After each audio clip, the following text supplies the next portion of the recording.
میرے پیارے آقا صلی اللہ تعالی علیہ وسلم کے پیارے دیوانوں، جس آیہ کریمہ کی تلاوت کا میں نے شرف حاصل کیا، اللہ رب العزت جل جلالہ اس میں ارشاد فرماتا ہے والمؤمنون والمؤمنات بعضهم اولیاء بعض، مومنین اور مومنات بعض کے رفیق ہیں، ایک دوسرے کے دوست ہیں، ایک دوسرے کے مددگار ہیں۔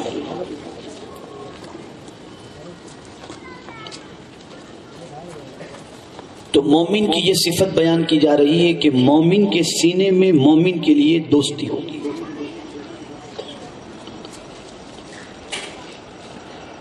جو مومن ہوگا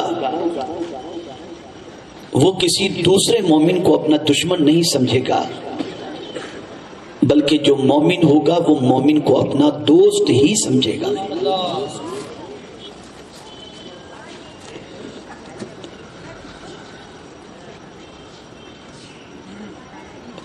مومن کا دل مومن کے لیے بڑا صاف ہوتا ہے۔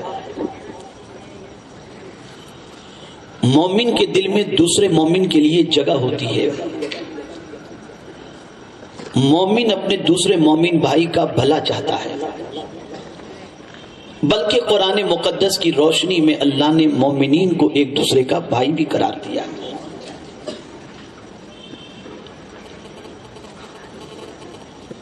اب یہاں بعض لوگ یہ کہتے ہوئے نظر آتے ہیں کہ اعلیٰ حضرت عظیم البرکت امام عشق و محبت نے کلمہ پڑھنے والوں کو کافر کہا۔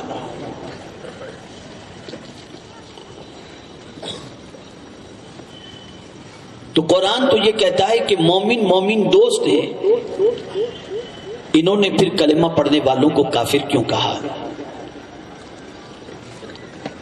اب اسے آج آپ کو سمجھنا ہے اور دل و دماغ کے اندر یہ بات بٹھانے کی کوشش کرنی ہے کہ کیا ہر نماز پڑھنے والا، ہر روزہ رکھنے والا، ہر حج کرنے والا، ہر زکوٰۃ دینے والا، ہر قرآن پڑھنے والا کیا مومن ہے؟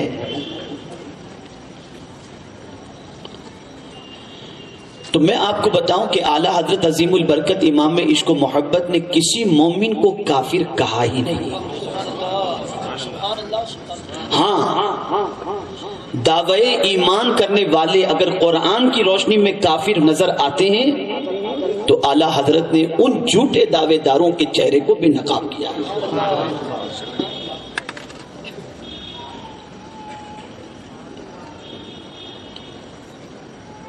اب قرآن مقدس اٹھا کر کے دیکھیں، سورہ بقرہ کی ابتدائی آیات، پہلا رکوع دیکھیں تو اس کے اندر شروع کی آیتیں مومنین سے متعلق ہیں، اس کے بعد کی آیتیں کافروں سے متعلق ہیں، اور دوسرا رکوع جہاں سے شروع ہوتا ہے وہاں سے لے کر منافقین سے متعلق کم و بیش 17 آیتیں ہیں۔ پہلے یہ سمجھیں کہ منافق کسے کہتے ہیں۔ تو قرآن مقدس میں اللہ عز و جل نے منافقین کے حوالے سے فرمایا وَإِذَا لَقُوا الَّذِينَ آمَنُوا قَالُوا آمَنَّا وَإِذَا خَلَوْا إِلَى شَيَاطِينِهِمْ قَالُوا إِنَّا مَعَكُمْ إِنَّمَا نَحْنُ مُسْتَهْزِئُونَ۔ منافقین جب ایمان والے سے ملتے ہیں تو کہتے ہیں ہم تمہارے ساتھ ہیں، شیطانوں سے ملتے ہیں تو کہتے ہیں ہم تمہارے ساتھ ہیں۔ تو ان سے جب پوچھا جاتا کہ تم مومنین سے ملتے ہو تو کہتے ہو ہم تمہارے ساتھ، اور ہم سے ملتے ہو تو کہتے ہو تمہارے ساتھ۔ تو برجستہ وہ کہتے ہیں کہ ہم ان کے ساتھ مذاق کرتے تھے، یعنی مومنین کے ساتھ۔ یہ میں نہیں کہہ رہا، قرآن کہہ رہا ہے۔ یہ ہے منافقین۔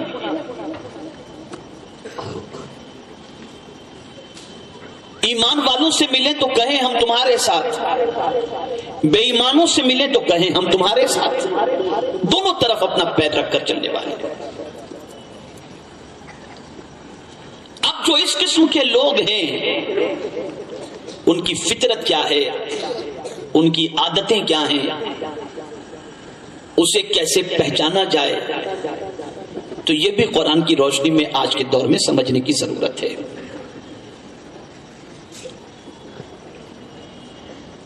قرآن مقدس میں اللہ عز و جل نے منافقین کے تذکرے کا آغاز فرمایا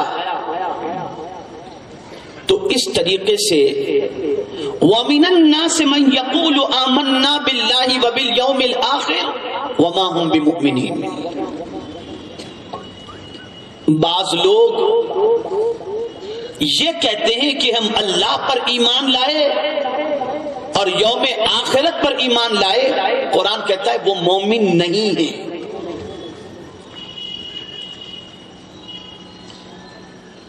وہ یہ نہیں کہتے کہ ہم اللہ کو رب نہیں مانتے،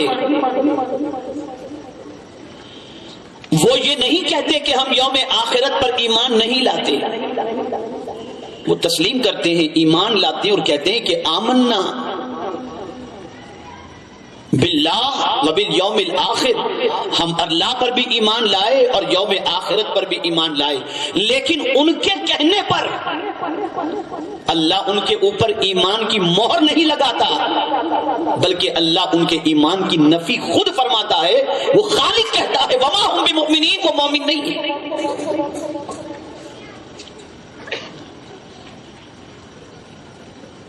سوال یہ پیدا ہوتا ہے، اللہ کو رب بھی مان رہے ہیں، یوم آخرت پر ایمان بھی لا رہے ہیں، پھر بھی مومن کیوں نہیں؟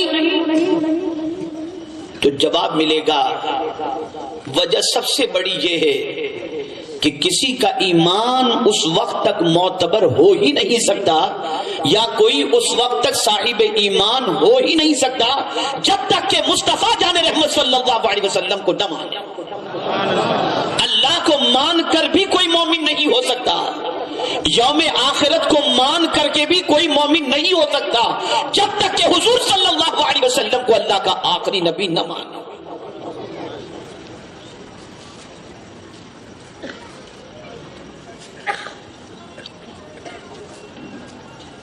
تو اب دوسری جگہ منافقین کا تذکرہ حضور صلی اللہ علیہ وسلم سے متعلق یہ ملتا ہے کہ منافقین جب حضور صلی اللہ علیہ وسلم کے پاس آئے تو انہوں نے کہا اذا جاءك المنافقون قالوا نشهد انك لرسول الله والله يعلم انك لرسوله والله يشهد ان المنافقين لكاذبون۔ منافقین جب حضور صلی اللہ علیہ وسلم کے پاس آئے تو انہوں نے کہا کہ ہم گواہی دیتے ہیں کہ آپ اللہ کے رسول ہیں۔ توجہ چاہوں گا، پہلی آیت جو میں نے تلاوت کی اس میں سرکار صلی اللہ علیہ وسلم کے نہ ماننے کا ذکر تھا، یعنی صرف اللہ اور یوم آخرت پر ایمان کا ذکر تھا۔ قرآن نے ان کو مومنین نہیں ہے، ان کا ایمان قبول نہ کیا اور ان کو بے ایمان ڈکلیئر کر دیا۔ اب یہاں اس آیے کریمہ کے اندر منافقین حضور سے یہ کہتے ہیں کہ ہم گواہی دیتے ہیں کہ آپ اللہ کے رسول ہیں۔ اذا جاءك المنافقون قالوا نشهد انك لرسول الله، ہم گواہی دیتے ہیں کہ آپ اللہ کے رسول ہیں۔ تو اللہ عز و جل فرماتا ہے واللہ یعلم انک لرسول، اے میرے محبوب صلی اللہ علیہ وسلم، اللہ جانتا ہے کہ بے شک آپ اللہ کے رسول ہیں۔ لیکن یہ جو منافقین آپ سے کہہ رہے ہیں کہ آپ اللہ کے رسول ہیں، یہ زبان سے تو کہہ رہے ہیں لیکن دل میں آپ کے لیے ان کے دل کے اندر گنجائش نہیں ہے، وہ دل سے آپ کو اللہ کا رسول نہیں مانتے۔ اور میرے محبوب وہ تو یہ کہتے ہیں کہ وہ گواہی دیتے ہیں کہ آپ اللہ کے رسول ہیں، لیکن میں گواہی دیتا ہوں کہ یہ جھوٹ بول رہے ہیں۔ واللہ یشہد انک واللہ یعلم انک لرسول واللہ یشهد اذا جاءك المنافقون قالوا نشهد انك لرسول الله واللہ یعلم انك لرسوله واللہ یشهد ان المنافقین لکاذبون. اللہ گواہی دیتا ہے کہ بے شک منافقین جھوٹ بول رہے ہیں. سوال یہ پیدا ہوتا ہے منافقین حضور صلی اللہ علیہ وسلم کو اللہ کا رسول ہونے کے سلسلے میں گواہی دیتے ہیں لیکن میرا رب ان کی گواہی کو بھی قبول نہیں کر رہا اور فرماتا ہے کہ ان المنافقین لکاذبون، بے شک منافقین جھوٹ بول رہے ہیں. اے میرے پروردگار تو علیم بذات الصدور ہے. اب یہ گواہی دیتے ہیں اور تو ان کی گواہی کو رد کر رہا ہے تو ذرا مولا یہ تو بتا کہ ان کی گواہی کو رد کرنے کی وجہ کیا ہے. تو قرآن کہتا ہے فی قلوبہم مرض، ان کے دل میں مرض ہے. ان کے دل میں کیا ہے؟ بیماری. اور یہ بات یاد رکھنا منافقین کے دل کے اندر آقا کریم صلی اللہ علیہ وسلم کی محبت ہوتی ہی نہیں ہے. ان کے دل میں مرض ہوتا ہے، ان کے دل میں کھوٹ ہوتی ہے. اب ظاہر سی بات ہے یہ دل کا مرض سمجھ میں کیسے آئے کہ ان کے دل میں کھوٹ ہے اور ان کے دل میں مرض ہے. تو میں آپ کو ایک واقعے کے ذریعے انشاءاللہ سمجھاؤں گا تو یہ بات بھی سمجھ میں آ جائے گی اور امام عشق و محبت کا مسلک اور ان کا طریقہ اور ان کی تعلیمات بھی آپ کی سمجھ میں آ جائے گی. میرے پیارے آقا صلی اللہ تعالی علیہ وسلم کے پیارے دیوانوں، منافقین کو سب سے بڑی پریشانی کسی اور چیز سے نہیں ہوتی، ان کو پریشانی ہوتی ہے تو صرف آقا کریم صلی اللہ علیہ وسلم کی ذات سے متعلق. ان کے دل میں کھوٹ ہے، ان کے دل میں بغض ہے، ان کے دل کے اندر کمی ہے، ان کے دل میں کجی ہے. یہی وجہ ہے کہ جب جب رسول اعظم صلی اللہ علیہ وسلم کی شان بیان کی جائے گی، عظمت بیان کی جائے گی، رفعت بیان کی جائے گی، تعظیم کا تذکرہ آئے گا تو ان کا چہرہ اترا ہوا نظر آئے گا. وہ تعلیمات نبوی کا تو تذکرہ کریں گے لیکن عظمت رسالت مآب صلی اللہ علیہ وسلم کا تذکرہ نہیں کریں گے. میں پورے چیلنج کے ساتھ کہتا ہوں آپ بد عقیدوں کی محفلوں کے حوالے سے تحقیق کر کے دیکھیں، وہ ضرور یہ بتائیں گے کہ حضور نے یہ فرمایا، حضور نے یہ فرمایا، حضور کی تعلیمات یہ ہیں. لیکن کبھی ان کی محفلوں کے اندر منہ مبارک کا تذکرہ نہیں سنو گے، کبھی ان کی محفلوں کے اندر رخ مصطفیٰ کا تذکرہ نہیں سنو گے، کبھی ان کی محفلوں کے اندر دست رسول کا تذکرہ نہیں سنو گے، کبھی ان کی محفلوں کے اندر معجزات مصطفیٰ کا تذکرہ نہیں سنو گے. کیوں نہیں سنو گے؟ اس لیے کہ قرآن مقدس نے ان کی اور یہود کی کیفیت کو اجاگر کر دیا. جو یہود کی پالیسی ہے وہی سعود کی پالیسی ہے، جو یہودی کا طرز فکر ہے وہی وہابی کی طرز فکر ہے. آپ دیکھیں قرآن کہتا ہے وَلَا تَلْبِسُوا الْحَقَّ بِالْبَاطِلِ وَتَكْتُمُوا الْحَقَّ وَأَنْتُمْ تَعْلَمُونَ. حق اور باطل کو نہ ملاؤ اور حق کو نہ چھپاؤ جو تم جانتے ہو. اس آیت کی تفسیر میں مفسرین فرماتے ہیں اللہ کس حق کے چھپانے سے متعلق یہودیوں کو منع کر رہا ہے. تو مفسرین فرماتے ہیں حق سے مراد یہ ہے کہ مصطفیٰ کی عظمتوں کو نہ چھپاؤ، ان کی عظمتوں کو بیان کرو. یہودی حضور کی عظمت کو اس لیے چھپاتے تھے کہ اگر حضور کی عظمتوں کو بیان کر دیا گیا تو ان کو کوئی مانے گا نہیں، سب مصطفیٰ کے دیوانے بن جائیں گے. شاہین فکر رضا دائی کبیر. تو میرے پیارے آقا صلی اللہ تعالی علیہ وسلم کے پیارے دیوانوں، یہاں سے یہ بات سمجھ میں آئی کہ عظمت رسول صلی اللہ علیہ وسلم بیان کرنا، شان رسالت مآب صلی اللہ علیہ وسلم بیان کرنا، الفت رسول صلی اللہ علیہ وسلم کے تذکرے کرنا، یہ ایمان کی علامت ہے، یہ ایمان کا تقاضا ہے. میرے پیارے آقا صلی اللہ تعالی علیہ وسلم کے پیارے دیوانوں، بریلی کے تاجدار کی پوری زندگی اٹھا کر کے دیکھو تو آپ کو پتا چلے گا اعلیٰ حضرت عظیم البرکت امام عشق و محبت نے مومنین سے محبت کا درس دیا. اور کیسا درس دیا کہ مومن مومن بھائی ہیں، مومن مومن مددگار ہیں. حق تو یہ ہے کہ میرے پیارے آقا صلی اللہ علیہ وسلم کے پیارے دیوانوں، کسی مومن کے سینے کے اندر کسی مومن کے لیے کینہ ہو، اللہ عز و جل ایسے مومنین کو معاف نہیں فرماتا. اللہ چاہتا ہے کہ مومن کا سینہ مومن کے لیے کینے سے پاک ہونا چاہیے. اس لیے کہ قرآن نے مومنین کو دوست بنایا، مومنین کو رفیق بنایا، مومنین کو مددگار بنایا. فرمایا اگر آپ کو سمجھنا ہے تو اعلیٰ حضرت کی حیات طیبہ سے سمجھو. رسول گرامی وقار صلی اللہ علیہ وسلم کا فرمان ہے کہ شب برات اللہ عز و جل بنی کلب کی بکریوں کے بالوں کی تعداد کے برابر اپنے بندوں کی مغفرت فرما دیتا ہے. لیکن اس رات کچھ ایسے بھی بندے ہیں جن کی اللہ مغفرت نہیں فرماتا.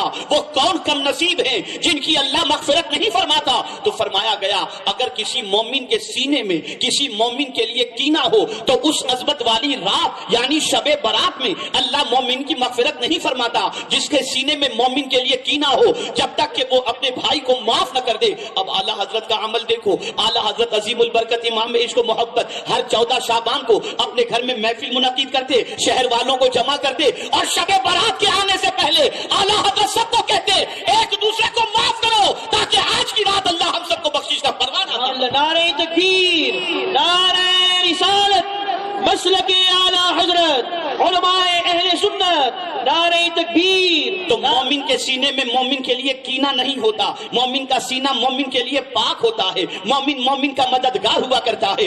اعلیٰ حضرت عظیم البرکت امام عشق و محبت بڑے فراخ دل تھے, بڑے عفو درگزر کے قائل تھے. اعلیٰ حضرت عظیم البرکت نے کوئی فتویٰ کسی کے خلاف اس لیے نہیں دیا کہ اعلیٰ حضرت عظیم البرکت کا کوئی ذاتی معاملہ تھا. وہی بات اعلیٰ حضرت نے پیش کی جو رسول اعظم صلی اللہ علیہ وسلم سے متعلق عداوت کی بنیاد پر قرآن مقدس کا فیصلہ تھا. قرآن کہتا ہے مومن نہیں, وہ مومن نہیں. آپ اندازہ لگائیں, اللہ اکبر, یہ تو آج کے مولوی ہوں گے, یہ آج کے جماعتی ہوں گے, یہ آج کے قافلے والے ہوں گے, یہ آج غیر مقلد ہوں گے, یہ آج کے دور کے ہیں. ان کا امام ابن تیمیہ ہوگا, یہ کسی کے پیچھے نماز پڑھتے ہوں گے. لیکن آج کا مسلمان ان کی داڑھی کو دیکھ کر, ان کی صبح و شام کو دیکھ کر, ان کی چلت پھرت کو دیکھ کر, ان کی تہجد گزاری کو دیکھ کر آج کا مسلمان یہ کہتا ہے بھلا یہ کیسے کافر ہو سکتے ہیں؟ ارے نادانو, اتنا تو سنو, میں اس زمانے کے منافق کی بات کرتا ہوں جو نماز پڑھنے والے, اس دور کے منافق جو میرے آقا کے دور کے اندر تھے. وہ ابن تیمیہ کے پیچھے نماز نہیں پڑھتے تھے, وہ سید الانبیاء کے پیچھے نماز پڑھتے تھے, رسول گرامی وقار کے پیچھے نماز پڑھتے تھے,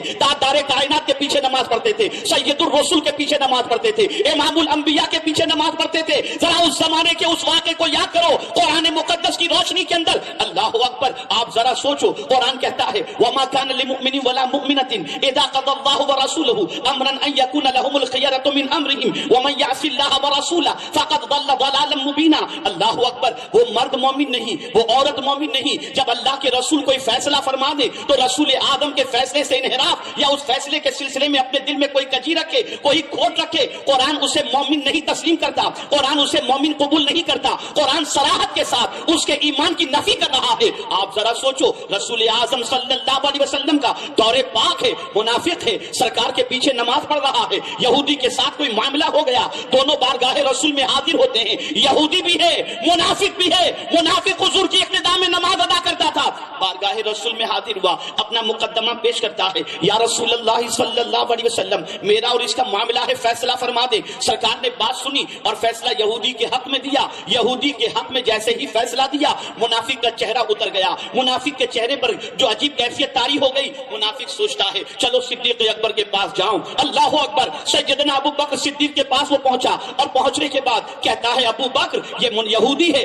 میرا اور اس کا ایک معاملہ ہے, ذرا اس کے حوالے سے فیصلہ فرما دے, کون حق پر ہے؟ فوراً یہودی نے کہا ابو بکر سنیے, ہم ابھی حضور کے پاس سے ہو کر کے آ رہے ہیں اور حضور نے فیصلہ میرے حق میں دیا ہے. وہ شخص منافق نے دیکھا کہ یہودی نے صدیق اکبر سے یہ کہا ہے تو فوراً صدیق اکبر نے فرمایا جو فیصلہ مصطفیٰ کا تھا وہی ابو بکر کا فیصلہ ہے. لیکن جب وہ فاروق اعظم کے پاس پہنچا اور پہنچنے کے بعد کہتا ہے اے عمر دیکھو ہمارا اور اس کا معاملہ ہے, ذرا تم ہی فیصلہ کر دو, اس لیے کہ یہ یہودی ہے, اس لیے ہمارے حق میں, تو اس لیے تم فیصلہ فرما دو, جو بات صحیح ہو تم فیصلہ فرما دو. یہودی نے فوراً کہا اے فاروق اعظم, ابھی ہم حضور کے پاس سے آ رہے ہیں اور حضور نے میرے حق میں فیصلہ دیا ہے. اتنا سننا تھا کہ فاروق اعظم نے منافق سے پوچھا اے شخص ذرا یہ بتا کہ کیا یہ جو کہہ رہا ہے وہ سچ ہے؟ تم گئے تھے حضور کے پاس؟ کہا ہاں. فیصلہ کس کے حق میں ہوا؟ کہا یہودی کے حق میں. کہا تجھے منظور ہے یا نہیں؟ کہا نہیں, اسی لیے تو آپ کے پاس آیا. فاروق اعظم نے تلوار نکالی, منافق کی گردن اڑا دی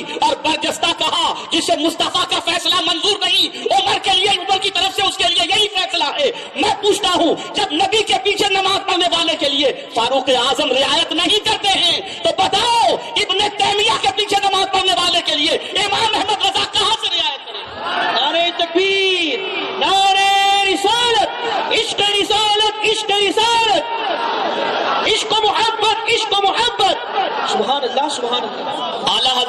فیصلہ اپنی طرف سے نہیں کیا، جو کچھ کیا وہ قرآن اور حدیث کی روشنی میں کیا۔ یہاں سے یہ بات واضح ہو گئی، ہر نماز پڑھنے والے پر بھروسہ نہ کرنا، ہر ایک کے سجدے بارگاہ سمدیت میں قبول نہیں ہوتے، سجدے وہی قبول ہوتے ہیں جس کے سینے میں مصطفیٰ کی عظمت و محبت موجود ہے۔ عشق محبت، عشق محبت، نعرہ تکبیر۔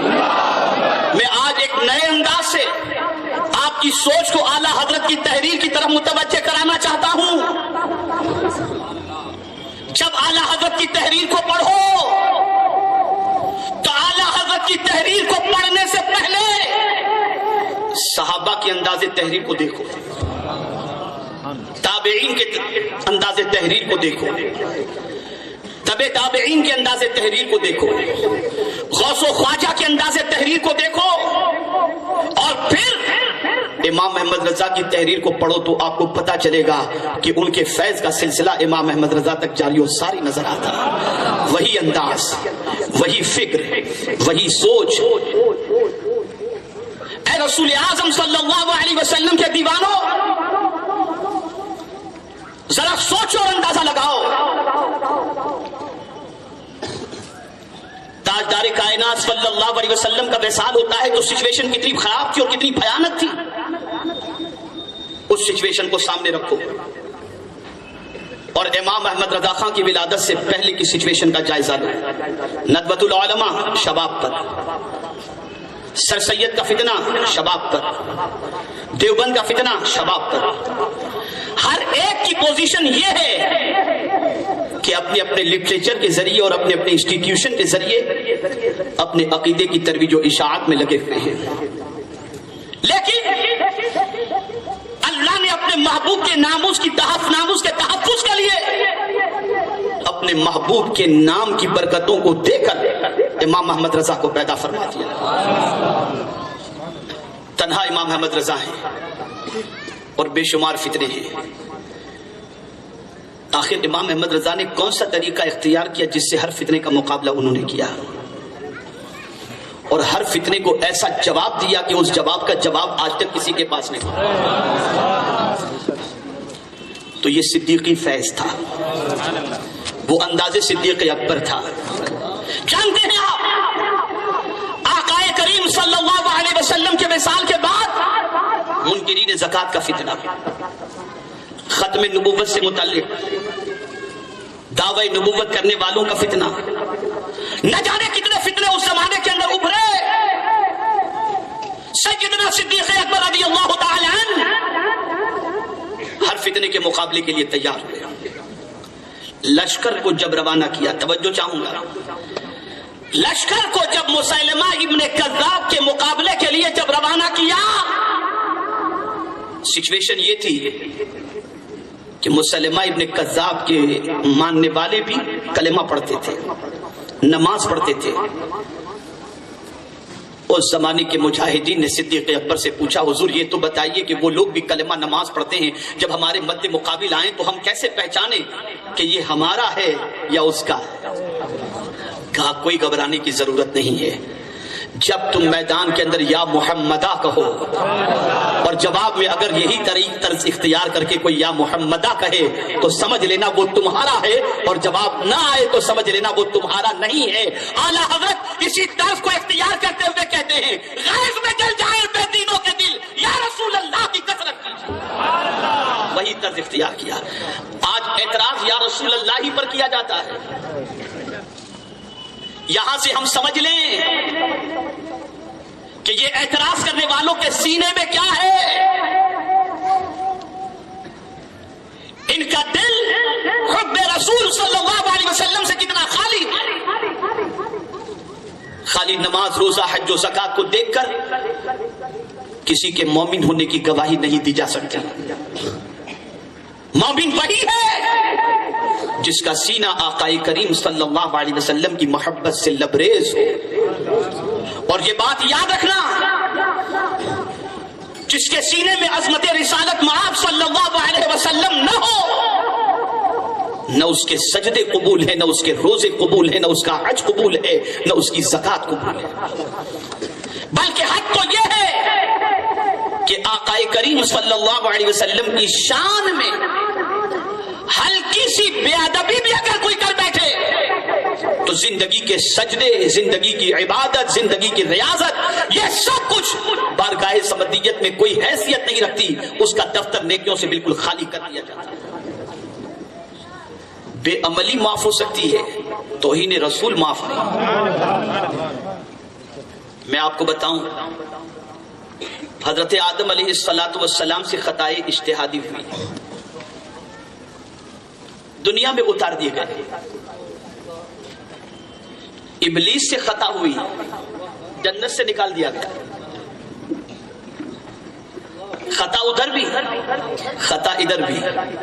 مولا کیا بات ہے، حضرت آدم علیہ السلام کو دنیا میں اتارا گیا اور اس کے گلے میں قیامت تک کے لیے لعنت کا توق ڈال دیا گیا، تو جواب ملے گا ابلیس نے گستاخی کی تھی اور ان سے خطائے اجتہادی ہوئی ہے، اس لیے سن لو، اللہ عز و جل اپنے محبوب کی توہین کو گوارا نہیں کرتا، اور پھر اگر توہین کرنے والا پوری دنیا میں سجدوں کے نشان بھی رکھتے تب بھی اللہ اس کے سجدے کو قبول نہیں کرتا، منہ پہ مار دیا کرتا۔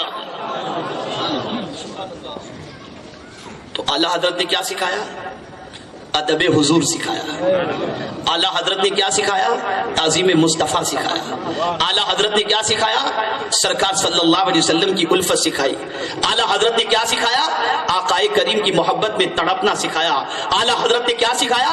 رسول اعظم پر مر مٹنا سکھایا۔ اور اللہ اکبر، تاجدار کائنات پر مر مٹنے کا جذبہ، یہ بات یاد رکھیں، مصطفیٰ جان رحمت صلی اللہ علیہ وسلم نے خود اپنے صحابہ کو بتایا۔ اور میں یہاں ایک بات عرض کر دوں، وہ فاروق اعظم جن کی نیکیاں آسمان کے تاروں کے برابر، وہ فاروق اعظم جن کے حوالے سے حضور فرمائے کہ میرے بعد کوئی نبی ہونا ممکن ہوتا تو عمر فاروق ہوتے، بلکہ وہ فاروق اعظم جن کے حوالے سے خود آقا کریم صلی اللہ علیہ وسلم فرماتے ہیں کہ عمر کی زبان پر حق جاری ہوتا ہے۔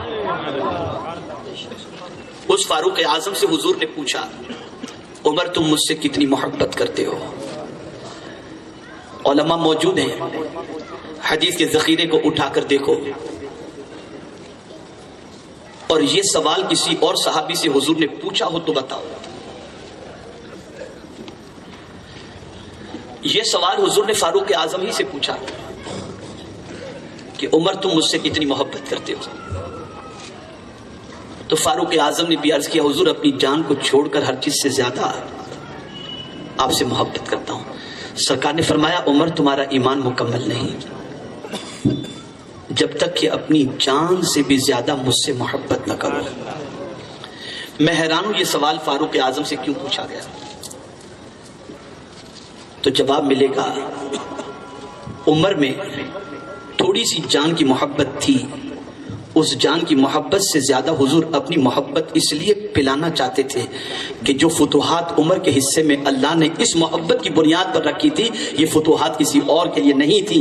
اس لیے آقا کریم نے عمر فاروق سے فرمایا، عمر تم مجھ سے کتنی محبت کرتے ہو؟ جب انہوں نے کہہ دیا، حضور اگر آپ سے اپنی جان سے زیادہ محبت کیے بغیر کامل مومن نہیں ہو سکتا، تو حضور آج سے میں آپ سے اپنی جان سے زیادہ محبت کرتا ہوں۔ سرکار نے فرمایا، عمر تمہارا ایمان مکمل ہو گیا۔ اور پھر دنیا نے دیکھا کہ فتوحات کا وہ سلسلہ جو فاروق اعظم میں کے دور پاک میں نظر آتا ہے، کہیں اور نظر نہیں آتا۔ سرکار نے محبت پلائی، ہر صحابی حضور سے محبت کرتے تھے، سب کے دل میں جان سے زیادہ محبت تھی، لیکن ان کی کامیابی اور کامرانی اور فتوحات کے حوالے سے جو جلال تھا اور جو کمال تھا، اس بنیاد پر آقا کریم صلی اللہ علیہ وسلم کی الفت کی بنیاد پر اتنی فتوحات اور اتنی کامیابی اللہ نے ان کے ہاتھ پر جاری فرما دی۔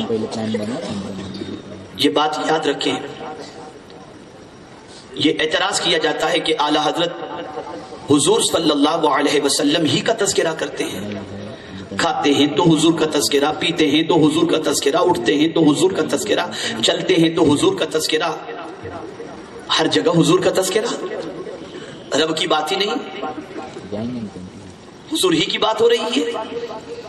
تو قرآن اٹھا کر دیکھو، اعلیٰ حضرت نے یہ طرز جو اختیار کیا تھا نا، یہ اپنی طبیعت سے نہیں، قرآن پڑھ کر کے انہوں نے یہ طرز اختیار کیا تھا۔ قرآن اٹھا کر کے دیکھو، معاملہ کوئی بھی ہو اللہ اپنے محبوب ہی کی طرف بھیجتا ہے، اپنے محبوب ہی کی طرف۔ نافرمانی خدا کی کرو، جاؤ محبوب کے پاس، جھگڑا ہو جائے جاؤ محبوب کے پاس۔ اور وہ کون سی چیز ہے جس کے لیے صحابہ کرام علیہم الرضوان آقا کریم صلی اللہ علیہ وسلم کے پاس نہ جاتے ہوں؟ ہر چیز کے لیے صحابہ جب بھی گئے، پیاس لگی تو حضور کے پاس، کھانا کم پڑا تو حضور کے پاس، آنکھ کی پتلی نکل گئی تو حضور کے پاس، اولاد کا معاملہ تو حضور کے پاس، شفا کا معاملہ تو حضور کے پاس، تنگ دستی کا معاملہ تو حضور کے پاس۔ اللہ اللہ، یہ ساری چیزیں حضور کی بارگاہ میں جا کر کے کیوں مانگ رہے ہیں؟ تو جواب ملے گا، وہی رب ہے جس نے تجھ کو ہمتن کرم بنایا، ہمیں بھیک مانگنے کو تیرا آستہ بتایا، تجھے حمد ہے خدایا، تجھے حمد ہے خدایا۔ ارے لوگوں، یہ بات اچھی طرح ذہن میں رکھ لو، دنیا کے مسائل ہو تب بھی حضور کے ذریعے اللہ حل فرماتا ہے، اور قیامت کی پریشانیاں بھی اللہ اگر حل فرمائے گا تو مصطفیٰ کے صدقے ہی میں حل فرمائے گا۔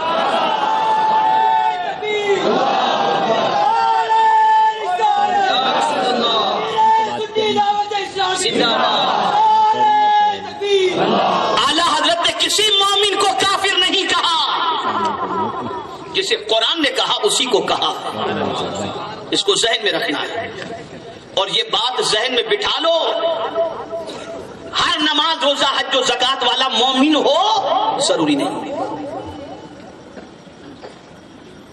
ایمان کی پہچان حضور کی محبت ہے، آقا کریم صلی اللہ علیہ وسلم کی الفت ہے، رسول گرامی وقار صلی اللہ علیہ وسلم سے متعلق دل کے اندر بے پناہ بے پناہ بے پناہ الفت۔ اگر یہ نہیں تو پھر نہ اس کے سجدے، نہ اس کے روزے، نہ اس کی نماز، کوئی چیز بارگاہ سمدیت کے اندر اللہ قبول نہیں فرماتا۔ بارگاہ سمدیت میں وہ چیزیں قبول نہیں ہوتی۔ اور میں آپ کو بتاؤں کہ حضور صلی اللہ علیہ وسلم نے کٹ کٹ کے اپنی محبت صحابہ کے دل میں بٹھائی،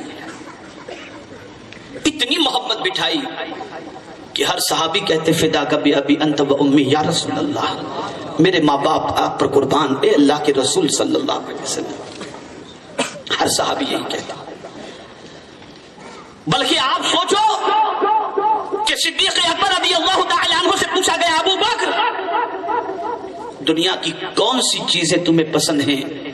تو کہتے ہیں تین چیزیں، النظر الی وجہ رسول اللہ، حضور کے چہرے کو دیکھنا مجھے پسند ہے، انفاق مالی علی رسول اللہ، میرا مال حضور پر قربان کرنا مجھے پسند ہے، اور حضور کے عقد میں بیٹی دینا یہ مجھے پسند ہے۔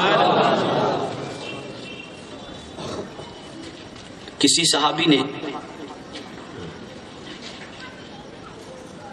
یہ تمنا نہ کی ہو تو مجھے بتاؤ کہ جیتے جی بھی حضور کے قدموں میں اور مرنے کے بعد بھی حضور کے قدموں میں اور میدان محشر میں بھی حضور کے قدموں میں جگہ نہ مانگی ہو تو مجھے بتا دو۔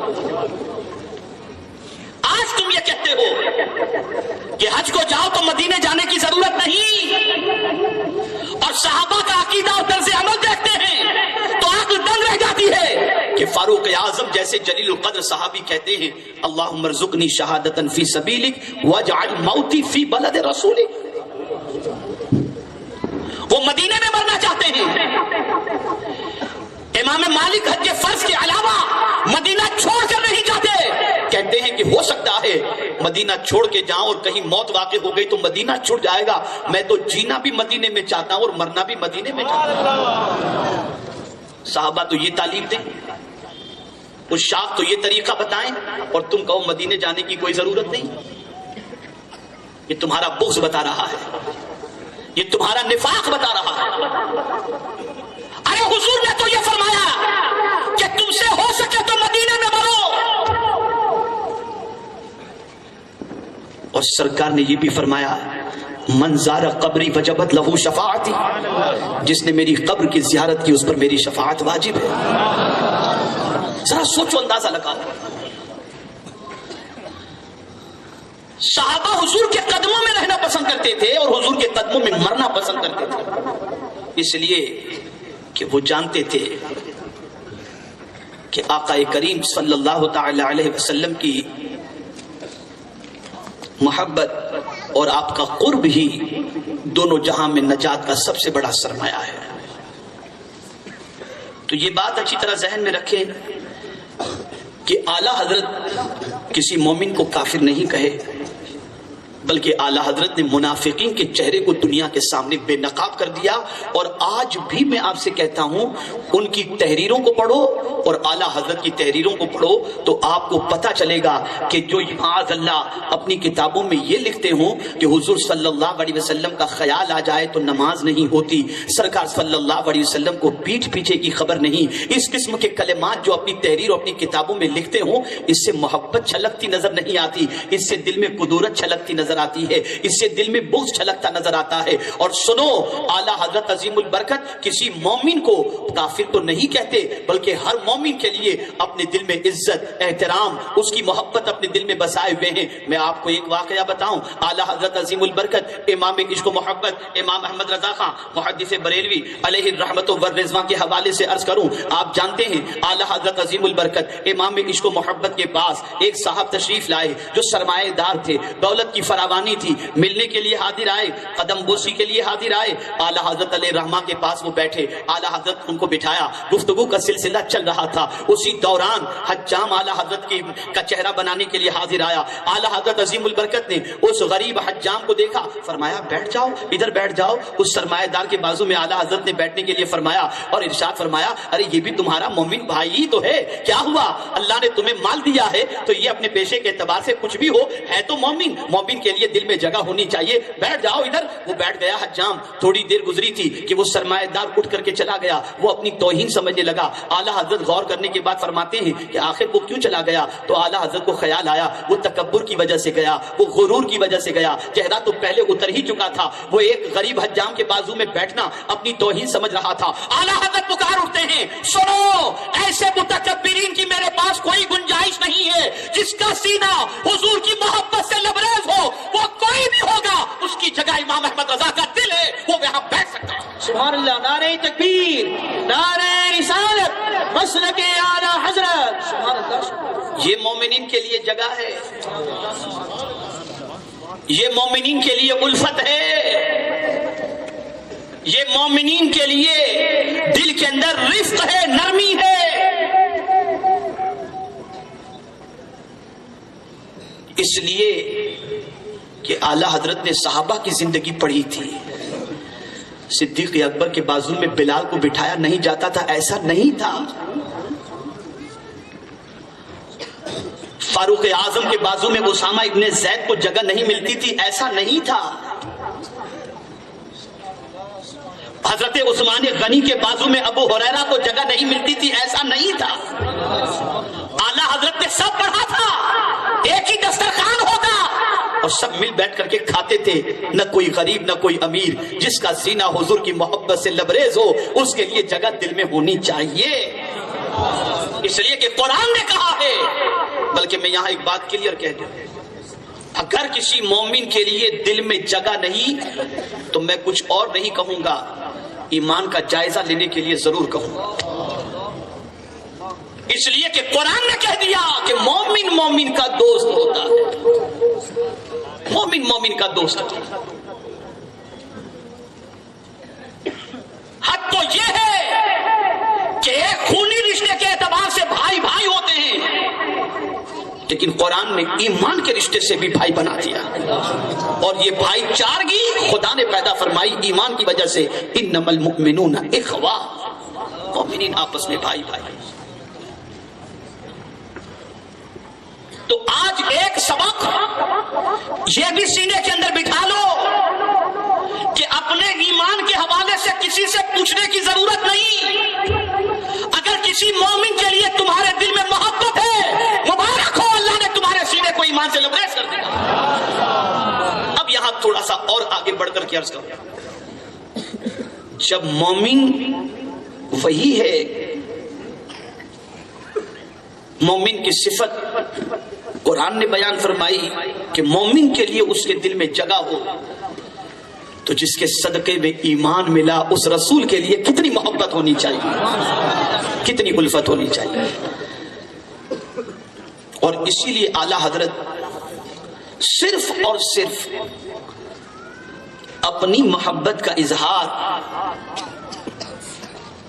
اس اعتبار سے ہی نہیں کرتے تھے کہ مجھے حضور سے محبت ہے، بلکہ اعلیٰ حضرت جس چیز کو حضور سے نسبت ہوتی اس چیز کا بھی احترام کرتے ہوئے ثابت کرتے تھے کہ مجھے صرف حضور ہی سے نہیں، جس چیز کو مصطفیٰ سے نسبت ہو جائے وہ چیز بھی سر پہ رکھنے کے لائق ہے. حرم کی زمین اور قدم رکھ کے چلنا، میں نے سر کی بات کی، سر پہ رکھنے کے قابل. حرم کی زمین اور قدم رکھ کے چلنا، ارے سر کا موقع ہے، او جانے والے. اور ایک مقام پر کہتے تجھ سے در، در سے سگ، سگ سے ہے مجھ کو نسبت. یہ کہاں سے اعلیٰ حضرت نے سیکھا تھا؟ یہ سب کچھ صحابہ کی زندگی پڑھ کر انہوں نے سیکھا تھا. میں ایک بات آپ سے عرض کروں، 40 دن کی جماعتیں، 4 مہینے کی جماعتیں یہ نکلتی رہتی ہیں، الیکٹرانک میڈیا چلتا رہتا ہے، سب کچھ ہوتا رہتا ہے، لیکن میں حیران ہوں اعلیٰ حضرت عظیم البرکت کہیں گئے بھی نہیں. یہاں تک کہ اپنے شہر کا باغ بھی زندگی میں ایک بار چلتے چلتے دیکھا، اتنا وقت بھی نہیں تھا کہ باغ. لیکن عالم یہ ہے کہ چٹائی پر بیٹھ کر کے جو کام انہوں نے آج سے کم و بیش 100 سال پہلے کیا، اس کی گھنگرج دنیا کے ہر خطے کے اندر اس وقت سنائی دے رہی ہے.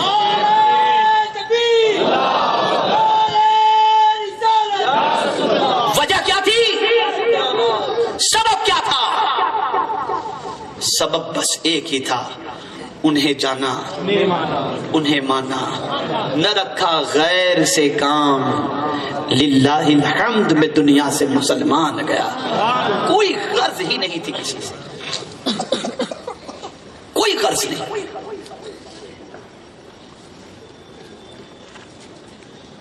بس ان کا حال تو یہ تھا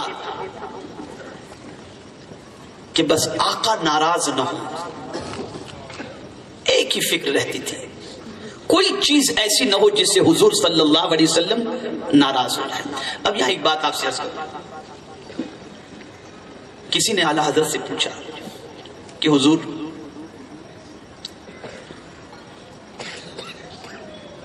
تحفظ عقائد کے لیے اپنے بچوں کو مسئلہ بتا دیتے، ان کی تربیت کر دیتے، یہ پوری رات جاگنا، اتنی کتابیں لکھنا، اتنی محنت و مشقت کرنا، آخر اس چیز کی کیا ضرورت ہے؟ جواب سنو. ارشاد فرماتے ہیں تم نے کسی کتے کو دیکھا ہے؟ اگر کوئی مالک کسی کتے کو روٹی کا ایک ٹکڑا دے دے تو کتا پوری رات اس کے گھر کی حفاظت کرتا ہے، کسی چور کو گھسنے نہیں دیتا. احمد رضا بھی نبی کے در کا کتا ہے، انہی کے در کے ٹکڑے پہ پل رہا ہوں، اس لیے پہرا دے رہا ہوں تاکہ کوئی مصطفیٰ کی محبت حضور کی امت کے سینے سے نکالنے نہ پائے. یہ عشق تھا. اس لیے کہتے ہیں ہند میں رہ کر دیتا رہوں پہرا تیرا، اسی لیے اعلیٰ حضرت نے کہا ہے یہ پہرا دے رہی ہے، اور ایسا پہرا دیا کہ 1 صدی گزرنے کو آئی، کل تک بریلی والے اعلیٰ حضرت کو جانتے تھے، ہندوستان والے جانتے تھے، اور اعلیٰ حضرت عظیم البرکت کے دور پاک کے اندر حرمین طیبین کے کچھ لوگ جاننے والے اور دیکھنے والے پہچانتے تھے. لیکن آج 1 صدی کے اندر اعلیٰ حضرت پر اتنا کام ہو رہا ہوا ہے اور مزید ہو رہا ہے کہ میرے پیارے آقا صلی اللہ علیہ وسلم کے پیارے دیوانوں، نسلاً بعد نسل اعلیٰ حضرت عظیم البرکت امام عشق و محبت کے چاہنے والوں کی تعداد کل بھی بڑھ رہی تھی اور آج بھی بڑھتی ہوئی نظر آ رہی ہے. میں یہاں ایک دوسرے انداز سے اعلیٰ حضرت کو سمجھاؤں. جو شاعر ہوتے ہیں نا، ان کا اپنا ایک انداز ہوتا ہے، وہ اپنی غزل، اپنے اشعار کی مقبولیت کے لیے کیا کرتے ہیں؟ یہاں غزل کہی انہوں نے، یہاں کوئی کلام لکھا، مشاعرے میں جا کر کے پڑھ دیا، داد ملی، مشہور ہو گیا کلام، قربان جائیے۔ ہر غزل لکھنے والے کے دماغ میں کسی کا خیال ہوتا ہے، کسی مشاعرے کا تصور ہوتا ہے، کسی اچھی آواز والے کی تلاش ہوتی ہے، لیکن اے امام محمد رضا، ہدایت بخشش تو آپ نے لکھی، کسی مشاعرے کی تلاش نہیں، کسی تخیل کسی تصور کے حوالے سے کوئی دل و دماغ کے اندر چیز نہیں ہے، بس آقا یاد آتے گئے، قلم چلتا گیا، محبت تڑپاتی گئی، قلم چلتا گیا، اور جب لکھا تو ایسا لکھا، ایسا لگ رہا ہے جیسے سراپا مصطفیٰ ان کے سامنے موجود ہوں اور انہیں دیکھ کر اعلیٰ حضرت خد و خال کھینچتے ہوئے نظر آتے ہوں، جیسے کہتے ہیں جس کی تسکین سے روتے ہوئے ہنس پڑے، اس تبسم کی عادت پہ لاکھوں سلام۔ آپ دیکھیں پتلی پتلی گلے قدس کی پتیاں، ان لبوں کی نزاکت پہ لاکھوں سلام۔ آخر سوچو تو صحیح، اس کے تصور میں اتنے ڈوبے ہوئے ہیں کہ لب بھی سامنے موجود، چہرے مقدس بھی سامنے موجود، تو پکار اٹھتے ہیں وہ کمال حسن حضور ہے کہ گمان نقص جہاں نہیں۔ اس لیے یہ سب کچھ کہہ رہے ہیں کہ دنیا کا انسان کسی اور کی زلفوں کا اسیر ہو کر غزلیں لکھا کرتا ہے، مصطفیٰ جان رحمت کا یہ دیوانہ خیالات میں بھی گم ہے تو محمد رسول اللہ کے اس لیے قلم اٹھتا ہے تو صرف حضور صلی اللہ علیہ وسلم کی تعریف و توصیف میں اٹھتا ہوا نظر آتا ہے۔ عشق کی یہ کیفیت، عشق کا یہ انداز، کامیابی کی سب سے بڑی وجہ جو ہے نا وہ اعلیٰ حضرت نے ہمیں بتا دی، دل لگانا ہے تو حضور سے لگاؤ، بس محبت کرنی ہے تو حضور سے کرو۔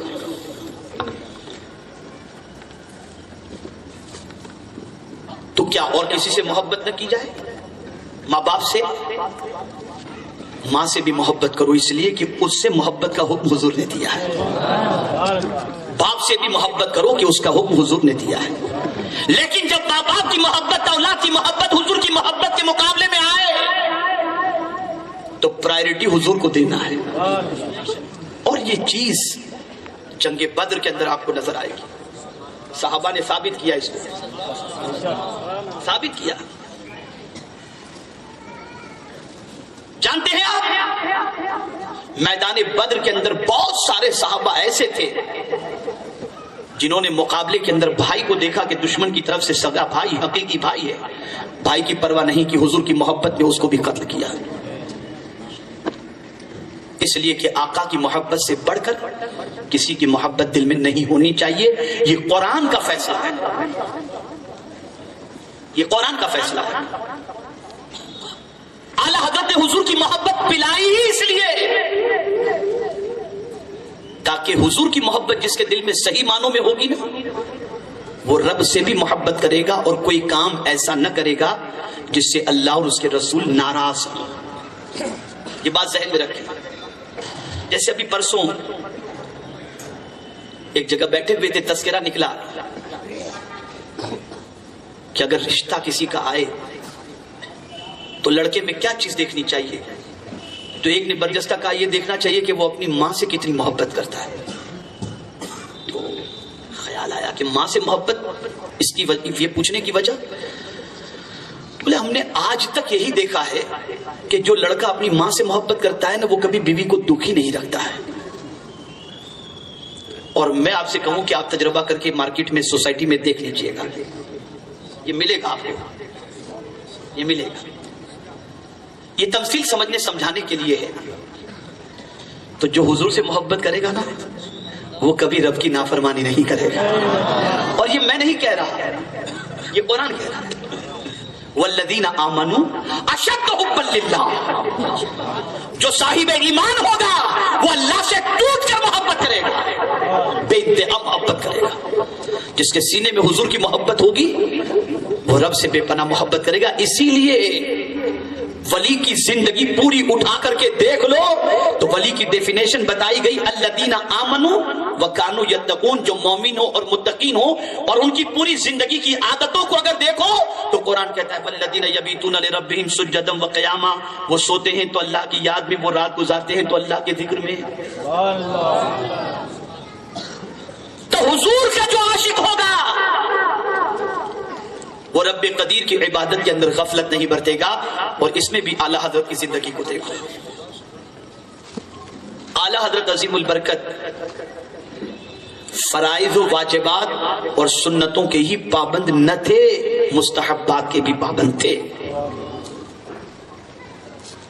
اس لیے کہ جتنی زیادہ حضور سے محبت ہوگی آدمی اتنا ہی زیادہ حضور کی شریعت پر عمل کرتا ہوا نظر آئے گا، اور ڈرے گا کہ کہیں محبوب ناراض نہ ہو جائیں.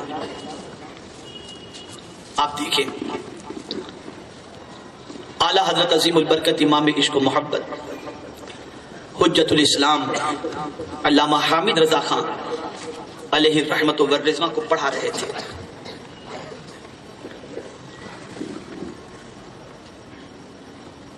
سبق یاد نہ تھا حجت الاسلام کو. جلال میں آ گئے اعلیٰ حضرت، ڈانٹ ڈپٹ کی، آواز تھوڑی سی بلند ہو گئی. حجت الاسلام رونے لگے. اعلیٰ حضرت علیہ رحمہ کی والدہ حجت الاسلام کے رونے کی آواز سن لیتی ہے. ہنٹر پڑا ہوا تھا، اٹھاتی ہیں، آتی ہیں، اور حجت الاسلام کو روتے ہوئے دیکھ کر اعلیٰ حضرت علیہ رحمہ کی پیٹھ پر ہنٹر مارنا شروع کرتی ہیں. اعلیٰ حضرت اپنی والدہ سے یہ نہیں کہتے ماں سبق یاد نہیں تھا اس کے لیے مار رہا ہوں، اس کے لیے ڈانٹ ڈپٹ کر رہا ہوں. نہیں، گردن مکمل جھکا دیتے ہیں، گردن مکمل جھکا دیتے ہیں، اور پھر اپنی ماں سے کہتے ہیں ماں مجھے اس وقت تک مارتے رہنا جب تک کہ تیرا غصہ ٹھنڈا نہ ہو جائے.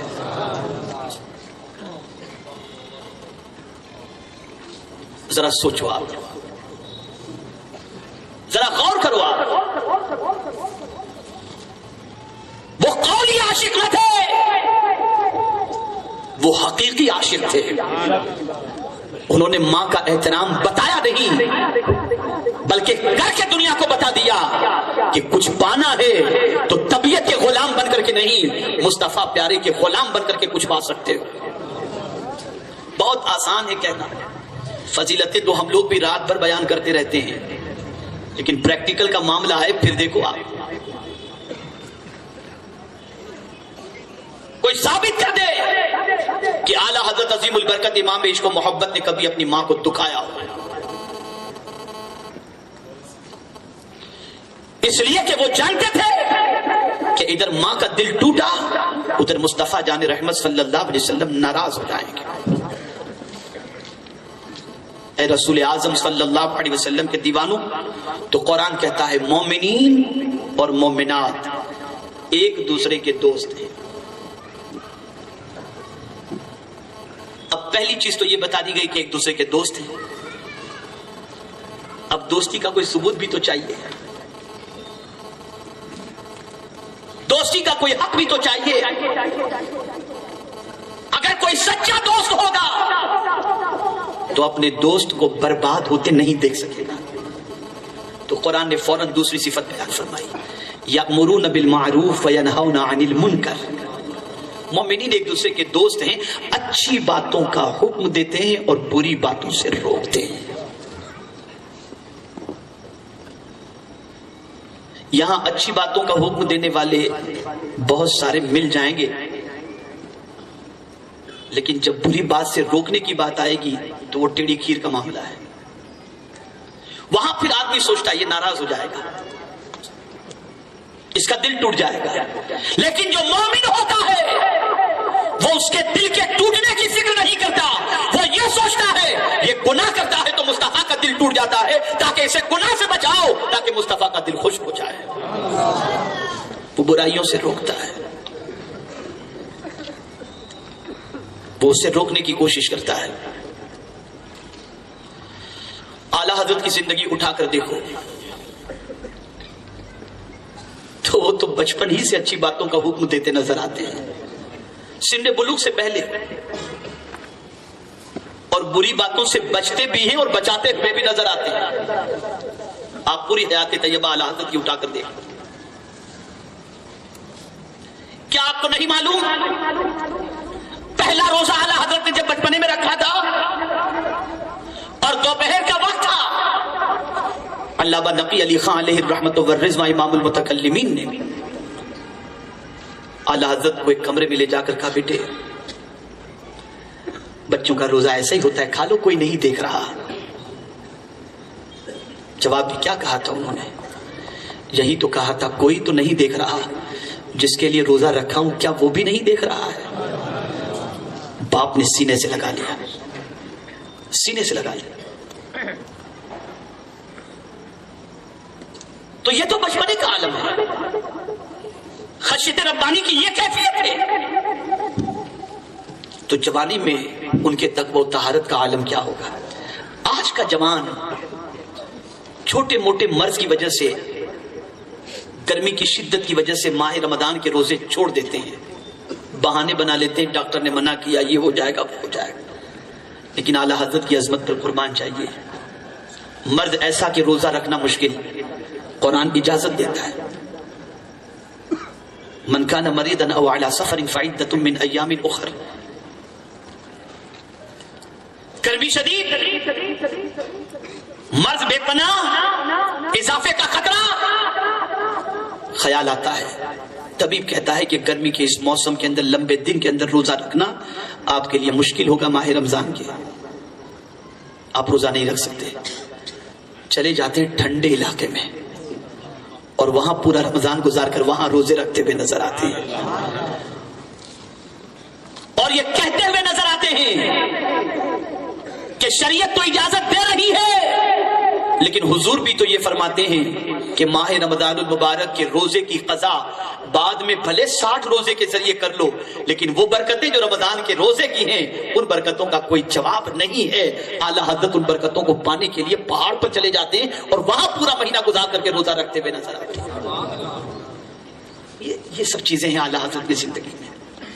اچھی باتوں کا حکم، بری باتوں سے روکنا، بری باتوں سے کوئی کتنا ہی بڑا کیوں نہ ہو، کبھی اعلیٰ حضرت نے پرواہ نہیں کی، جو حق بات تھی وہ کہہ دی ہے۔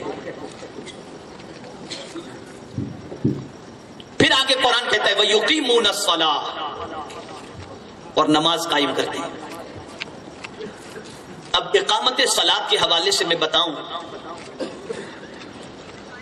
کہ آج جو ہم نماز پڑھتے ہیں نا، اس میں میکزیمم ادائے صلاۃ جو ہے اقامت صلاۃ شاید کچھ لوگوں کی زندگی میں۔ اقامت صلاۃ کسے کہتے ہیں؟ اقامت صلاۃ اسے کہتے ہیں کہ فرائض و واجبات و سنن کا لحاظ رکھ کے جو نماز ادا کی جائے اسے کہتے ہیں اقامت صلاۃ۔ آج نماز میں حساب کتاب بھی ہو جاتا ہے، پائچے بھی چڑھے ہوتے ہیں، بٹن بھی کھلے ہوتے ہیں، وضو کا صحیح ٹھکانہ نہیں، نماز میں نہ جانے کیا کہاں سب پوری فیکٹری کی سیر ہو جاتی ہے، پوری دنیا کی سیر ہو جاتی ہے، کسی چیز کا خیال نہیں رہتا الا ماشاءاللہ۔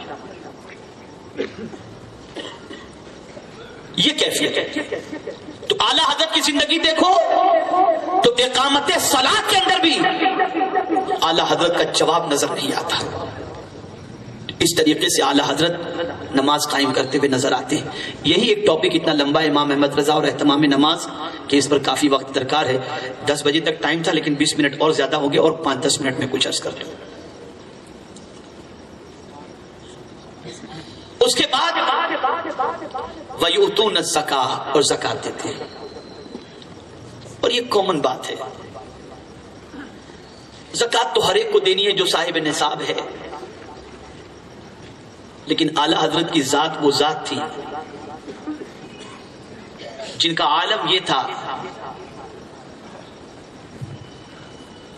کہ سخاوت کے اندر امام احمد رضا کا جواب نہیں ملتا۔ اعلیٰ حضرت عظیم البرکت امام عشق و محبت تشریف فرماتے، ٹھنڈی کا موسم تھا، سب اپنے اعتبار سے رضائی، سویٹر جو بھی ان کے پاس موجود تھا اسے اوڑھے ہوئے تھے، خود اعلیٰ حضرت بھی ایک رضائی پہنے ہوئے تھے۔ نظر پڑی اپنے خادم کی طرف تو دیکھا اس کے جسم پر کچھ نہ تھا، اتار کر اسے دے دیا۔ خود ٹھنڈی کو برداشت کر رہے ہیں، خادم قربان جائے۔ آج ہمیں خادم کی فکر تو ہوتی ہی نہیں، ماہ رمضان المبارک میں کیا ہوتا ہے، سیٹ دوپہر میں آرام کرے اور ملازم صبح 10 بجے سے لے کر کے افطار تک گدھے کی طرح بیچارہ محنت کرتا رہے. کبھی ہم نے یہ سوچا کہ ہم تھوڑی سی محنت کر لیں اور خادم کو تھوڑا سا آرام دیں؟ کبھی نہیں. لیکن اعلیٰ حضرت کی سوچ جدا تھی، اس لیے کہ انہوں نے کسی کو پڑھا ہی نہیں تھا. وہ پڑھے تھے تو مصطفیٰ جان رحمت کی حیات طیبہ، اسی لیے کہتے انہیں جانا انہیں مانا نہ رکھا خیر سے. حضور کو پڑھا تھا، صحابہ کو پڑھا تھا، یہ اعلیٰ حضرت کی زندگی تھی. دے دیا. جب وہ جانے لگے تو اعلیٰ حضرت عظیم البرکت امام عشق و محبت کو انہوں نے رضائی واپس کرنا چاہیے. فرماتے نہیں، جو دے دیا سو دے دیا، لے جاؤ اور اپنی ٹھنڈی کا انتظام جو یہ ہے اس سے اپنی ٹھنڈی کو تم علاج ٹھنڈی کا کر لو. اعلیٰ حضرت نے دے دیا. بتایا اعلیٰ حضرت نے. ہم لوگوں کا حال کیا ہے، کوئی سرمایہ دار اگر پریشان ہے تو ہم سوچیں یار تھوڑا سا خوش ہو جائے گا، اور غریب کو دیکھے تو عجیب پوزیشن ہو جاتی ہے. اور خادم کا معاملہ تو بس پوچھئے ہی نہیں، پوچھئے ہی نہیں. تو اعلیٰ حضرت عظیم البرکت امام عشق و محبت سخاوت کے اندر ان کا جواب نہیں تھا. اب یہ بات ذہن میں رکھیں. اس کے بعد کی جو صفت قرآن بیان کر رہا ہے وہ یہ وَيُطِيعُونَ اللَّهَ وَرَسُولَهُ، اور اللہ اور اس کے رسول کی اطاعت کرتے ہیں. اطاعت کسے کہتے ہیں؟ بہت شارٹ میں بتا دوں. ہم نے کیا سمجھا ہے؟ نماز، روزہ، حج و زکات، جھوٹ سے پرہیز، یہ ساری چیزیں بس ہم نے یہ سمجھا ہے. اطاعت کہتے ہیں ہر معاملے کے اندر اللہ اور اس کے رسول کے فرمان پر عمل کرنا. کوئی بھی معاملہ اللہ اور اس کے رسول کی فرما برداری کرنا ہر معاملے کے اندر.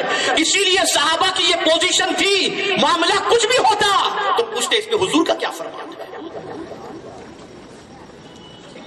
جب یہ کیفیت ہو جائے کہ مومن کا دوست، اچھی باتوں کا حکم، بری باتوں سے روکنا، نماز قائم کرنا، زکات دینا، اللہ اور اس کے رسول کی اطاعت کرنا، تو اب قرآن رزلٹ ڈکلیئر کر رہا ہے کہ لوگوں تم جاننا چاہتے ہو کہ میری رحمتوں کی بارشیں کس پر ہوتی ہیں؟ اولئک سیرحمہم اللہ، یہی وہ ہے کہ عنقریب اللہ ان پر اپنی رحمتوں کی بارشیں نازل فرمائے.